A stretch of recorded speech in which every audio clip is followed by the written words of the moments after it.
Hello everyone, this is Priyanka Kumar and welcome once again to my channel. आज के इस series से मैं आपको बताने वाली हूँ कि आपके बर्थ डेट का हर नंबर कितना इम्पॉर्टेंट है आपके लिए, वो आपको कैसे इम्पैक्ट करता है। यदि कोई एक पर्टिकुलर नंबर आपके बर्थ डेट में नहीं है तो उसके क्या क्या कॉन्सिक्वेंसेस होते हैं, या फिर एक नंबर आपके बर्थ डेट में बहुत बार आ रहा है, रिपीटेड है, तो उसका क्या मतलब होता है।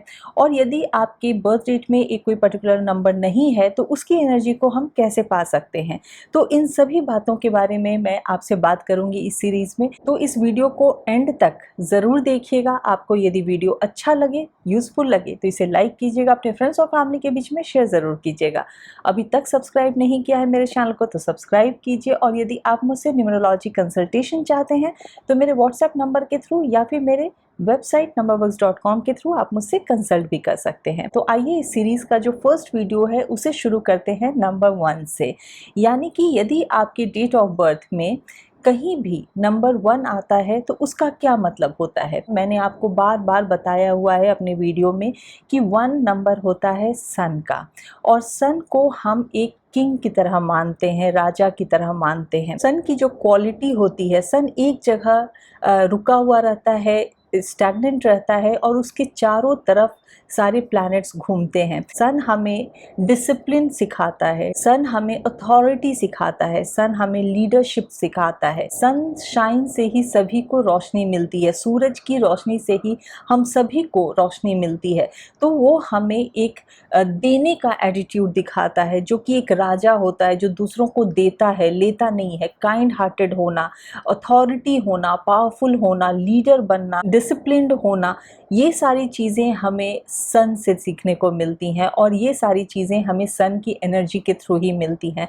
तो इसीलिए आपके बर्थ डेट में सन का नंबर होना बहुत इम्पॉर्टेंट है। तो आइए मैं आपको बताती हूँ कि सन का जो नंबर है 1, वो आप कैसे चेक करेंगे आपके बर्थ डेट में है या नहीं। मैं यहाँ पे एक एग्जाम्पल दे रही हूँ आपको कि यदि किसी का डेट ऑफ बर्थ है 10 मार्च 1981, आप अपना डेट ऑफ बर्थ किसी भी पेज पर लिखिए और देखिए कि उसमें 1 कहीं भी आ रहा है या नहीं। इस तरीके से आप पहले अपना डेट लिखिए, जो बर्थ डेट का डेट है। उसके बाद आप मंथ का जो नंबर आता है, जनवरी के लिए 1, फरवरी के लिए 2, मार्च के लिए 3, ऐसे जो नंबर्स आते हैं वो आप मंथ के लिए लिखिए।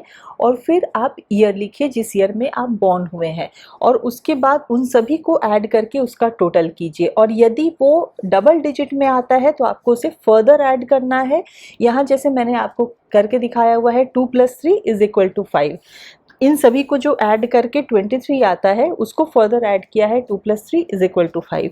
तो यहाँ पे आप देख सकते हैं इस पर्टिकुलर केस में 1 3 टाइम्स आता है। यहाँ पे 10 में 1 है और 1981 में यहाँ पे 2 बार 1 है। तो यानी कि टोटल 3 टाइम्स 1 आता है। इसके बारे में भी बात करूँगी मैं। अभी मैं सेकंड एग्जांपल आपको दिखा रही हूँ। सपोज किसी का बर्थ डेट 16 जनवरी 2002 है, तो यहाँ पे आप 16 लिखेंगे, 1 लिखेंगे, 2002 लिखेंगे, इन सभी को ऐड करेंगे, 12 आता है। और फर्दर हम इसे सिंगल डिजिट पे लाएंगे तो 1 + 2 = 3। तो इस केस में हमारे पास 2 टाइम्स 1 आया है, 16 में और जनवरी का 1। तो इस तरीके से आप अपने बर्थ डेट को देखिए कि उसमें कितनी बार 1 आता है या फिर 1 मिसिंग है, क्योंकि आपसे मैं इन सभी चीज़ों के बारे में बात करने वाली हूँ। तो सबसे पहले आपके अंदर ये क्वेश्चन आ सकता है कि जो 2000 से पहले के बॉर्न लोग हैं, उनके बर्थ डेट में ऑटोमेटिकली 1 आएगा, क्योंकि 19 यदि रहा तो 1 तो आएगा ही आएगा। उसके अलावा यदि 1 आता है या नहीं आता है वो अलग बात है। तो इस केस में हम क्या करेंगे, तो सबसे पहले जो आपके बर्थ डेट में 1 आता है वो ज़्यादा पावरफुल होता है। उसके बाद जो आपके मंथ में 1 आता है उससे थोड़ा सा लेस पावरफुल होता है। लेकिन जो आपके ईयर में आता है, ऐसा नहीं है कि उसकी कोई इंपॉर्टेंस नहीं है, उसकी भी बहुत इंपॉर्टेंस है, लेकिन ये उतना पावरफुल नहीं होता, उससे थोड़ा और कम पावरफुल होता है। लेकिन यहाँ पे भी आपको 1 की एनर्जी मिलती है। और इसीलिए आपने ये सुना होगा या आप खुद भी ये बात करते होंगे, यदि आपके बच्चे हैं जो 2000 के बाद पैदा हुए हैं, 2000 से पैदा हुए हैं, हम लोगों में अक्सर ये बातें होती हैं कि जो आजकल का जनरेशन है उसमें थोड़ी सी डिसिप्लिन की कमी होती होती है, वो लोग उतना ज़्यादा फोकस्ड नहीं होते हैं। तो कहीं ना कहीं ये जो 1 का इन्फ्लुएंस है, ऐसा नहीं है कि 2000 बॉन्ड सभी के डेट ऑफ बर्थ में 1 नहीं आएगा, किसी के बर्थ डेट में आएगा, किसी के मंथ में आएगा, या फिर 2001 वालों के ईयर में भी आएगा, लेकिन जितना 2000 के पहले सभी में आता था वो नहीं आने के चांस है।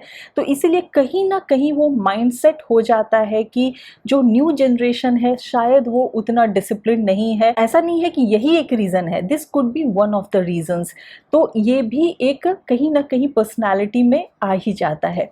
तो अब मैं बात करती हूँ कि जैसा मैंने आपको बताया कि सन हमें किस किस चीज़ की एनर्जी देता है, हमें लीडरशिप क्वालिटी देता है, हमें अथॉरिटेटिव पावर देता है, हमें डिसिप्लिन सिखाता है, हमें हार्ड वर्क सिखाता है। क्योंकि कभी भी सन ऐसा नहीं होता ना कि आज सनराइज नहीं होगा, आज सनसेट नहीं होगा, तो वो डिसिप्लिन हमें सन सिखाता है। सन हमें देना सिखाता है, सन हमें काइंड बनाता है, सन हमें पावरफुल बनाता है, सन हमें कॉन्फिडेंट बनाता है। तो अब मैं बात कर रही हूँ कि यदि आपके डेट ऑफ बर्थ में कहीं भी 1 नहीं है तो उसका क्या इम्पैक्ट होगा।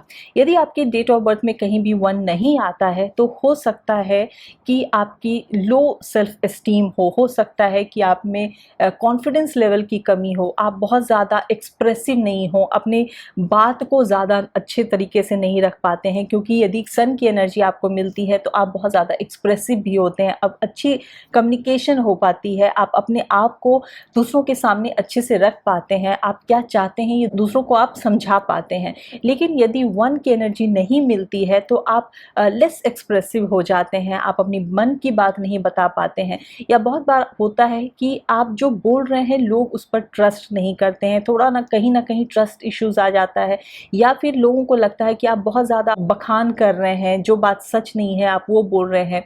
क्योंकि जब ट्रस्ट इशू आता है तो लोग कुछ भी अज्यूम कर सकते हैं कि आप शायद झूठ बोल रहे हो, या आप ऐसे ही बढ़ा चढ़ा कर बातें कर रहे हो, ऐसी चीज़ें आ जाती हैं। आपके अंदर डिसिप्लिन की कमी आ जाती है, आपके अंदर फोकस की कमी आ जाती है, हार्ड वर्क करने का मन नहीं करता, थोड़ा लेजीनेस आ जाता है कि अभी नहीं बाद में करेंगे, वो प्रोक्रेस्टिनेशन आ जाता है। या फिर करियर से रिलेटेड इश्यूज हो सकते हैं जहाँ की आप बहुत ज़्यादा फोकस्ड नहीं हो, या आपको उस तरीके से सपोर्ट ना मिलता हो, आपको लोगों का एक जो सपोर्ट होता है या फेवर होता है, या आप खुद भी बहुत फोकस्ड होते हैं अपने करियर को लेकर के, वो सब चीज़ थोड़ी सी लैक होने लगती है यदि 1 नंबर की एनर्जी नहीं मिल रही हो तो। यदि आपके बर्थ डेट में 1 नहीं है तो आपको कुछ फिजिकल इश्यूज भी हो सकते हैं, या फिर 1 का नंबर बैलेंस्ड नहीं है तो भी आप कुछ फिजिकल इश्यूज देख सकते हैं। जैसे कि बहुत ही अर्ली एज में आई साइट का वीक होना, बहुत छोटे छोटे बच्चे भी आपने देखे होंगे कि चश्मा लगा लेते हैं या उनके आँख में तकलीफ होती है। हालांकि आजकल मोबाइल वगैरह के यूज़ से ऐसे भी लोगों को हो रहा है, लेकिन जो बहुत ज़्यादा शुरू से ही ये सब प्रॉब्लम्स होती हैं, या फिर जो ब्लड सर्कुलेशन की जो इश्यूज़ होते हैं, या फिर जो बोन से रिलेटेड इश्यूज होते हैं, या छोटे बच्चों में आर्थराइटिस की प्रॉब्लम होती है, हड्डियों में दर्द रहता है, या फिर विटामिन डी की डेफिशिएंसी होती है बहुत शुरू से ही। आजकल वैसे विटामिन डी की डेफिशिएंसी हर किसी को है, क्योंकि हम लोग अभी बाहर नहीं जाते, वो एक्सपोजर नहीं हो पाता हमारे बॉडी को सनलाइट से, तो इसीलिए विटामिन डी की जो डेफिशिएंसी होती है शुरू से ही। और देखिए विटामिन डी का सोर्स भी सनलाइट ही है। तो जो ये सारी चीज़ें आप देखते हैं, या फिर फादर के साथ अच्छा रिलेशनशिप नहीं होना, हमेशा कॉन्फ्लिक्ट रहना, हमेशा दोनों में एक नोक झोंक बना रहना, या काम को रुक रुक के होना, बहुत सारी हिंड्रेंसेस आना काम होने में, या फिर जॉब की तरफ बहुत ज़्यादा फोकस्ड नहीं होना, करियर में इश्यूज आना, या लेथार्जी का होना, बहुत ज़्यादा एक्टिव नहीं होना, ये जो सारी चीज़ें हैं ये भी आपके नंबर 1 की एनर्जी यदि आपको नहीं मिल रही है, या फिर नंबर 1 की एनर्जी बैलेंस्ड नहीं है तो भी आप देख सकते हैं अपनी लाइफ में। यदि 1 नंबर की एनर्जी एक बार मिलती है तो उसका कुछ अलग इम्पैक्ट होता है, 2 बार मिलती है तो उसका कुछ अलग इम्पैक्ट होता है। इसके बारे में मैं आपको नेक्स्ट वीडियो में बताऊंगी। लेकिन अभी मैं आपको बताने वाली हूँ कि यदि आपके पास 1 की एनर्जी नहीं है तो आप क्या कर सकते हैं। अभी तक यदि आप मुझे फॉलो करते आए हैं तो आप ये समझ चुके होंगे कि सूरज की एनर्जी को पाने के लिए सबसे पहले जो ज़रूरत है वो ये है कि आप सुबह उठकर सनराइज के वक्त सूरज को जल दें। और स्पेशली कॉपर के वेसल को यदि आप यूज़ करते हैं जल देने के लिए तो वो बहुत ही अच्छा होता है। तो सूरज को आप जल दें।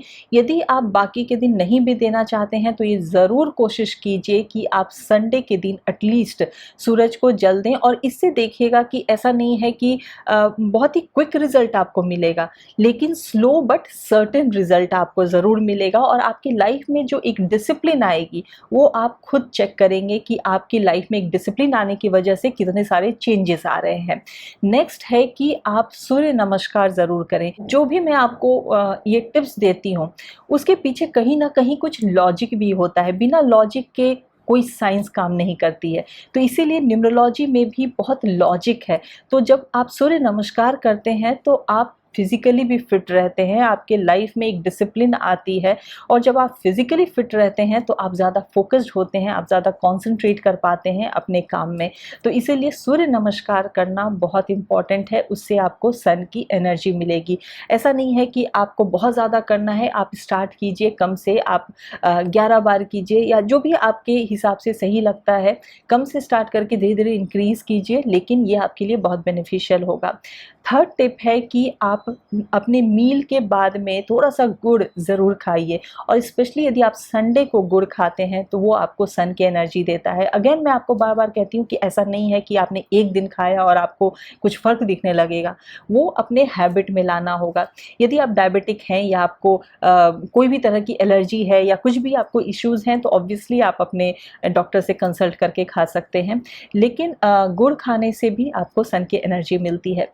फोर्थ जो इम्पॉर्टेंट टिप है कि जो सन के कलर्स होते हैं, जब आप सनराइज़ के वक्त जो कलर्स देखते हैं स्काई में, वो ऑफ वाइट कलर होता है, ऑरेंज का कलर होता है, वो येलो कलर होता है, वो गोल्डन कलर होता है। तो ये जो सारे कलर्स होते हैं वो यदि आप अपने क्लोथिंग में इनकॉर्पोरेट करते हैं, और स्पेशली संडे को, क्योंकि संडे 1 का डे होता है, संडे जो 1 नंबर है उसके लिए लकी होता है, तो आप संडे को स्पेशली यदि ये कलर्स क्लोथिंग में डालते हैं तो आपके लिए ये बहुत अच्छा होगा। यदि सपोज़ आप पढ़ाई कर रहे हैं, आपका जो टेबल है उस पे आप कुछ ऐसा टेबल क्लॉथ डालते हैं या कुछ भी अपनी फर्निशिंग वैसी करते हैं तो भी आपको वो अच्छे रिजल्ट देता है। ब्लैक क्लोथ्स अवॉइड करें संडे के दिन।